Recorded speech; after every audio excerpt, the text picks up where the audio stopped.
in mid-gesture you freeze, and then, you know, three months later you unfreeze and continue on your merry way. Many television shows hope to be back on the air by April. But switching gears to the movie scene, this week we'll see the release of Step Up 2, The Spiderwick Chronicles, and the Ryan Reynolds film Definitely Maybe. Did you have another girlfriend before Mom? I had 2 serious girlfriends, and then there's some other smattering of other women. What's the boy word for slut? They still haven't come up with one yet. And that's a wrap from Hollywood. I'm Jessica Wiedemeyer from the University of Southern California for OSTN News. Though it's not one of the more well-known sports, parkour could be closer to you than you know.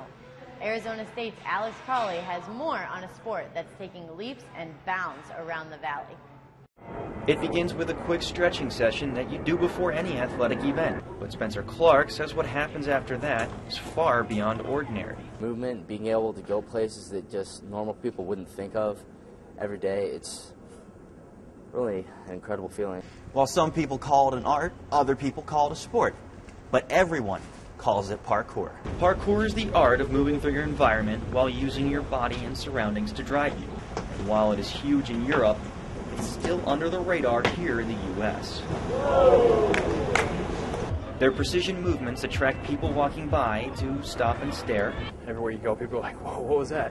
But the tracers, or people who participate in parkour, don't want to give off the wrong impression. The general problem we have is a lot of people think it's illegal and associated with criminal activity. And thanks to the internet, their numbers continue to grow. Every single jam, we have about 2 to 3 more people show up. The tracers often find themselves reminding everyone that this is not something they should try at home. They'll be the first to tell you that, like any other sport, they get their bumps and bruises. But to anyone who does want to try parkour, be safe. Be safe about it. So the next time you see a jam, feel free to watch and applaud. A little bit of knee, but it's fine. Time now for the OSTN News Poll. This week, we ask Clevelanders how they feel about Valentine's Day. Is this day for lovers too commercialized, or do they feel pressured to participate? Let's find out.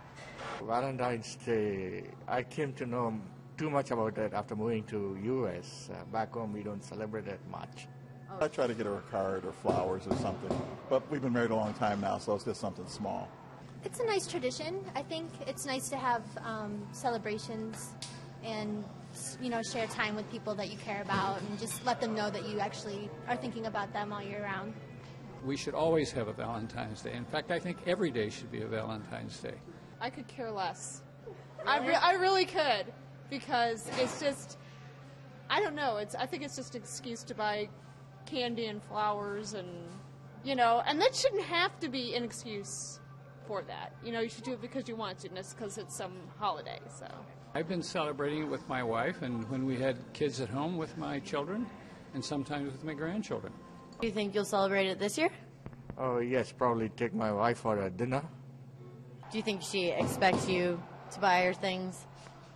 No, she knows me too well. She doesn't expect anything. I think it's been commercialized for, I don't know, a while, I guess, with all the pushing of the jewelry, the expensive jewelry and things like that. But, you know, it's just the sentiment that is really what's important. It has always been quite commercialized. But it's, I think we are a little more conscious of it now, because I think our sensitivities are higher about things that really should have depth and meaning. Every company looks for its bottom line, and they want any occasion to go by without those companies making profits. All the Sunday ads are more about Valentine's Day purchases than anything else. Is very commercialized. It's fun for small kids, but other than that, I think it's just a Hallmark holiday. There's nothing more important in life than love, than loving yourself and loving other people. We have more OSTN news after the break. Don't disappear.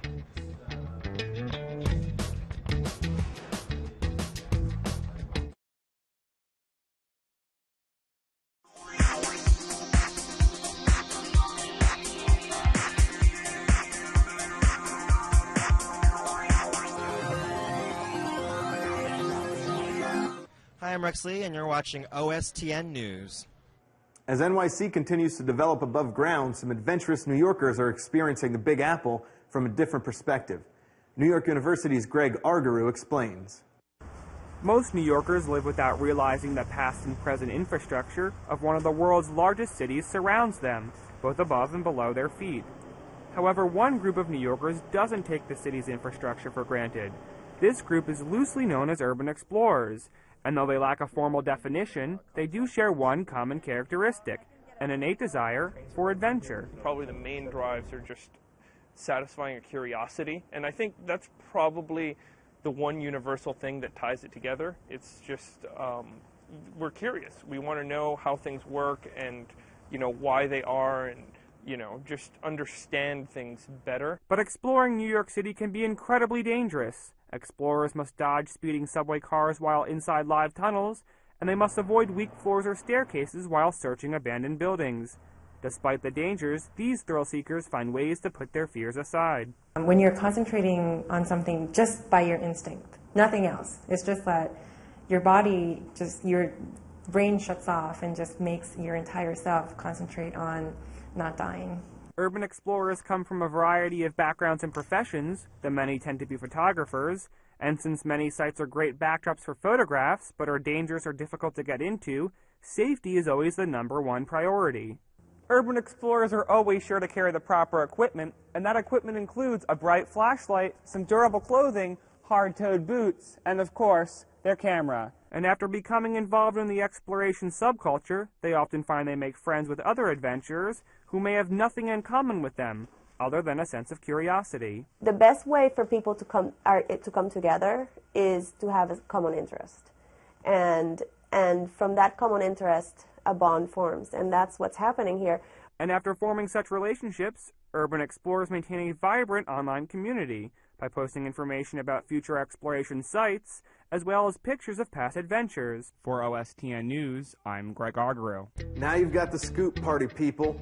Remember, you can get your OSTN news at any time by going to OSTN.tv. We'll be back next week with the latest and greatest. Keep it real, y'all. Peace.